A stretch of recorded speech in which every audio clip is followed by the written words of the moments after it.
Hey guys, welcome back to my channel. और मैं little biology teacher आ चुकी हूँ आपको आगे के नोट्स देने। तो अब मैं आपको पिछले नोट्स की समरी बता देती हूँ। हमने पिछले नोट्स में ऑटोट्रॉफिक न्यूट्रिशन के टाइप्स देखे थे और हमने बैलेंस्ड इक्वेशन देखी थी फोटोसिंथेसिस की। हमने साइड देखा था कि फोटोसिंथेसिस कहाँ होता है, जिसका मैंने आपको बताया था कि ये वर्टिकल सेक्शन होता है लीफ का। उसमें एक मीसोफिल सेल होता है, उस सेल में क्लोरोप्लास्ट प्रेजेंट होता है और क्लोरोप्लास्ट साइट होता है फोटोसिंथेसिस का।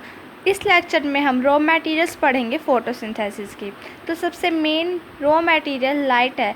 फोटोसिंथेसिस का मतलब ही लाइट एनर्जी का यूज़ कर फूड बनाना। तो लाइट क्लोरोफिल से एब्जॉर्ब की जाती है। क्लोरोफिल में एक PAR होता है, फोटोसिंथेटिक एक्टिव रेडिएशन, जो कि 1 to 2% होता है, जो बहुत ज़रूरी होता है फोटोसिंथेसिस के प्रोसेस में, क्योंकि यही लाइट हमें ज़रूरी होती है फोटोसिंथेसिस में। अब विजिबल लाइट तो सबको ही पता होगा, जो यूज़ होती है फोटोसिंथेसिस में, जिसे हम विबग्योर कहते हैं, जो हमें रेनबो में दिखती है। अब विजिबल है मतलब हमें दिखती है और ना ही इसका रेडिएशन इतना हाई होता है। तो ब्लू, ग्रीन और रेड बहुत ज़्यादा ये मैक्सिमम इन तीनों की होती है कलर्स। इनको मिक्स कर या फिर अदला बदली कर ही बाकी कलर्स बनते हैं। तो बी, जिसमें फ़ोटोसिंथेसिस ज़्यादा होता है। अब एक इम्पॉर्टेंट बात है, जो क्लोरोफिल पिगमेंट होता है उसमें ब्लू और रेड लाइट एब्जॉर्ब की जाती है मैक्सिमम, और ग्रीन लाइट को वो रिफ्लेक्ट करते हैं, जिसकी वजह से क्लोरोफिल हमें ग्रीन दिखता है। Reflection of green visible light. Light involve करती है फोटोलिसिस ऑफ वाटर, मतलब अब वो लाइट क्या करेगी, वाटर को तोड़ेगी, जिसमें वाटर के हाइड्रोजन बनेंगे और इलेक्ट्रॉन्स जो होंगे वो आएंगे और O2 रिलीज़ होगा। अब एक इसमें मेन बात है, O2 कार्बन डाइऑक्साइड से नहीं, वाटर से रिलीज़ होता है। इसको हम देखेंगे कि ये आगे कैसे रिलीज़ होता है। दूसरा मेन कंपोनेंट होता है वाटर, जो अब हम स्टडी करेंगे। अब अलॉन्ग विद डिज़ोल्व न्यूट्रिएंट्स, अब सबको पता है वाटर में मिनरल्स डिज़ोल्व होते हैं। ये NO3, PO4, K positive absorb होते हैं सॉइल से, जिसकी रूट्स की मदद से ये सॉइल से एब्जॉर्ब किए जाते हैं। तो source of hydrogen for reduction of CO2। अब CO2 को रिड्यूस करने के लिए, यानी क्योंकि CO2 को भी तोड़ना पड़ेगा, जो लेगा उसको हम आगे पढ़ेंगे। तो इसकी यूज़ में हाइड्रोजन की ज़रूरत होती है, और हाइड्रोजन जब ये वाटर ब्रेक होता है लाइट की प्रेजेंस में, तो ये हाइड्रोजन लेता है और ऑक्सीजन को as a by product release कर देता है। अब ऑक्सीजन कार्बन डाइऑक्साइड से क्यों नहीं होता, ये हमने देखा था। ऑक्सीजन जब हमने CO2 में, ऑक्सीजन के सबको पता है आइसोटोप्स क्या होते हैं। तो जब हमने 16 ऑक्सीजन को कार्बन डाइऑक्साइड के साथ रखा, 16 होती है ज़्यादातर यूज़, जब हमने उसे चेंज करके 18 किया, जब हमने CO2 में O18 आइसोटोप वाला रखा, तो उससे ऑक्सीजन जो रिलीज़ हुई प्लांट के द्वारा वो 16 थी। फिर हमने वाटर में जो H2O का O उसे 18 रखा, तो हमें पता चला कि हाँ, ये जो O2 रिलीज़ हुई है ये भी आइसोटोप है 18 का ही। तब हमें पता चला था कि वाटर से ऑक्सीजन होता है, ना कि कार्बन डाइऑक्साइड से। अब कार्बन डाइऑक्साइड पे आते हैं, हमारा तीसरा main component. Carbon dioxide intake करता है CO2 को एटमॉस्फेयर के द्वारा, ये हमें पता है, स्टोमेटा के थ्रू। स्टोमेटा स्मॉल पोर्स होते हैं, इसको हम बहुत आगे डिटेल में पढ़ेंगे, इसका स्ट्रक्चर पढ़ेंगे और इसका फंक्शंस पढ़ेंगे। अब ये CO2 कार्बन सोर्स होता है, जो कि हेल्प करता है ग्लूकोज सिंथेसिस करने में, ये भी ध्यान रखना है। अब इसमें जो फोटोसिंथेसिस में जो CO2 रिड्यूस होता है शुगर में, तो इस प्रोसेस को हम CO2 फिक्सेशन भी कहते हैं। अब ये किसकी मदद से रिड्यूस होता है, हाइड्रोजन की मदद से रिड्यूस होता है, यानी ब्रेक डाउन होता है, ताकि तभी इसमें H आया है यहाँ पर, क्योंकि इसमें हाइड्रोजन तो है नहीं पर ये दे रहा है, क्योंकि ये हाइड्रोजन आयंस जो यहाँ पर हुए थे उनकी मदद से ये ब्रेक डाउन हुआ है और इसने ग्लूकोज दिया है। अब हमारा चौथा मेन कंपोनेंट है क्लोरोफिल। क्लोरोफिल जो वाटर में इनसॉल्यूबल होता है। मॉलिक्यूल जो एब्जॉर्ब किए जाते हैं लाइट में वो पार्टिकुलरली वेवलेंथ से देखे जाते हैं, क्योंकि क्लोरोफिल एब्जॉर्ब करता है रेड और ब्लू लाइट को, जैसे हमने पढ़ा था।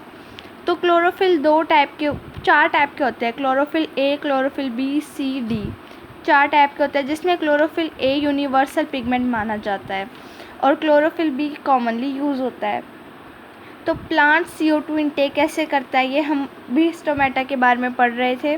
स्टोमेटा माइन्यूट पोर्स होते हैं जो प्रेजेंट होते हैं लीव्स में और ग्रीन स्टेम्स में, ये दोनों जगह प्रेजेंट होते हैं और इनकी मदद से CO2 इनटेक किया जाता है, एक्सचेंज ऑफ गैसेस होता है।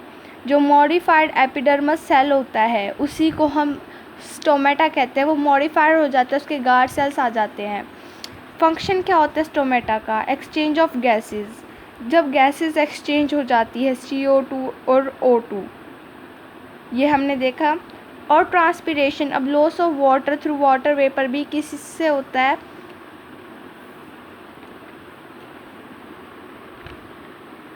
ये होता है स्टोमेटा की मदद से। अब हमने देखा था जब हमने साइट ऑफ बैलेंस इक्वेशन देखी थी, इसमें हमने देखा था CO2 प्लस सॉइल में से जो वाटर होता है ये कन्वर्ट करता है ग्लूकोज और कुछ वाटर के मॉलिक्यूल और ऑक्सीजन। तो ये वाटर कहाँ जाता है, ये ट्रांसपिरेशन के थ्रू पोर से निकल जाता है और वाटर वेपर हो जाता है, हमें दिखता नहीं है। और इसी वजह से जो कैक्टस या फिर एरियल प्लांट्स होते हैं उनमें लीफ नहीं होती और वैक्सी कोटिंग होती है ग्रीन स्टेम में भी, जिसकी मदद से वाटर लॉस बहुत कम होता है। अब ये वाटर लॉस कम होता है, इसी के कारण उनके अंदर वाटर इतनी देर तक स्टोर रहता है, क्योंकि ये तो एकदम वेस्ट माना जाता है काफ़ी प्लांट्स में, तो वो अपना वेस्ट स्टोर करके रखते हैं, तो बाय चांस उन्हें पानी ना मिले तो वो इसका यूज़ कर सकते हैं। तो अब जो फंक्शंस हमने देख लिए, अब स्ट्रक्चर क्या होता है, 2 तरह के स्ट्रक्चर होते हैं, एक तो डम्बेल स्ट्रक्चर होता है और एक जैसे आपने बीन्स जैसे पढ़ा वो किडनी बीन्स, ऐसे टाइप का स्ट्रक्चर होता है। अब ये किडनी बीन्स डाइकोट स्ट्रक्चर होता है, यानी जो डाइकोट प्लांट्स में मिलता है, और मोनोकोट में ये डम्बेल जैसा स्ट्रक्चर होता है। तो ये न्यूक्लियस, एक इनमें न्यूक्लियस होता है और इनमें ये भी होते हैं ये गार्ड सेल्स होते हैं, और गार्ड सेल्स क्लोरोफिल से रिच होते हैं। ये बहुत इंपॉर्टेंट बात है, इनकी ये जो अंदर की इनर वॉल होती है ये थिक होती है और ये बाहर वाली इनसे थिन होती है आउटर वॉल, और ये आपस में कंप्रेस और रिलैक्स होते हैं, जिससे कि ओपन ऑफ पोर जो हम आगे पढ़ेंगे ज़रूरी होता है। ये बाकी इसके सब्सिडियरी सेल्स होते हैं जो गार्ड सेल को सपोर्ट करते हैं। ये सिर्फ एक गार्ड सेल ही एपिडर्मल सेल है जिसमें क्लोरोप्लास्ट पाया जाता है, वरना अंदर के इनर सेल में ही सिर्फ क्लोरोप्लास्ट मिलता है। अब हम पढ़ेंगे कि ये ओपनिंग और क्लोजिंग कैसे होते हैं स्टोमेटा की। अब डे टाइम में क्या होता है, फोटोसिंथेसिस लेते हैं जो कि ग्लूकोज बना के स्टार्च की उसमें हो जाता है कन्वर्ट। अब स्टार्च में हो जाता है तो फिर हाइपरटोनिक हो जाता है गार्ड सेल, यानी कि गार्ड सेल्स हाइपरटोनिक मतलब फूल जाता है, टर्जिट हो जाता है बहुत ज़्यादा, ठीक है। अब बाहर हाइपरटोनिक मतलब कि गार्ड सेल एकदम पतला सा हो जाता है, उसमें से स्टार्च निकल गया, सब कुछ निकल गया, जब स्टार्च की फॉर्मेशन हुई तो वो थिन हो जाता है। अब बाकी जो उसके अराउंड के सेल्स होते हैं उससे ज़्यादा कम वाटर होता है उसमें, जिससे कि ऑस्मोसिस होता है, और ये एंडोऑस्मोसिस होता है क्योंकि बाहर का पानी अंदर आता है, जिसकी वजह से ये स्वेल हो जाता है, टर्जिट हो जाता है। और ये इसमें थिन लाइंस होती हैं, यहाँ पर अगर आपको पास से दिखाऊं तो यहाँ पर थिन लाइंस होती है और ये इधर अपनी तरफ खींचता है क्योंकि इसको भी स्टेबल रहना है, जिसकी वजह से ये स्टोमेटल पोर ओपन हो जाता है। और उसी तरह से नाइट टाइम में कोई फोटोसिंथेसिस नहीं होता, स्टार्च जो होता है यूटिलाइज हो जाता है। अब यूटिलाइज़ किसके द्वारा होता है? इन्हीं गार्ड सेल्स, इन्हीं सेल्स के द्वारा होता है, जिससे कि ये सेल्स फूल जाते हैं। अब बाहर के जो सराउंडिंग है उससे ज़्यादा इनके अंदर वाटर होता है, तो ये बाहर रिलीज़ कर देते हैं एक्सोस्मोसिस की मदद से। और गार्ड सेल्स होते हैं ये फ्लैसिड यानी कि श्रिंक हो जाते हैं और स्टोमेटल पोर क्लोज़ हो जाता है। अब एक जो स्टोमेटल की क्लोजिंग होती है ये एब्सिसिक एसिड से कंट्रोल की जाती है। ये बहुत इंपॉर्टेंट पॉइंट है। और ये डायग्राम जिसमें ये दिखाते हैं कि जो वाटर है वो बाहर निकल गया, तो ये सेल फ्लैसिड हो गए यानी कि श्रिंक हो गए और स्टोमेटल पोर क्लोज हो गया। अब ज़ीरोफाइट्स में कैसे होता है? इसमें स्टोमेटल ओपन्स नाइट टाइम में होता है, क्योंकि अगर डे टाइम में होगा तो ट्रांसपीरेशन से वाटर लॉस बहुत ज़्यादा होगा। ये CO2 इनटेक कर लेता है और उसे मैलिक एसिड में कन्वर्ट कर लेता है। सबको पता है गैस आप अपने अंदर नहीं रख सकते, वो गैस है आसानी से निकल जाएगी, उसकी कोई फॉर्म और शेप नहीं होती। तो ये वैक्यूल में स्टोर किया जाता है ये मैलिक एसिड। इसको एसिड में इसलिए कन्वर्ट किया जाता है क्योंकि गैस जल्दी निकल जाती है सेल से। हमने देखा है स्वेटिंग में हमारी बॉडी के अंदर ब्रीथ करते हैं सेल्स भी, तो उनमें निकल जाती है, गैसेस रहती नहीं ज़्यादा देर तक, तो इसलिए उसे मैलिक एसिड में कन्वर्ट किया जाता है। अब उसे हम स्टोर कर देते हैं वैक्यूल में। अब डे टाइम में ये जो मैलिक एसिड होते हैं ये ब्रेक होते हैं CO2 से।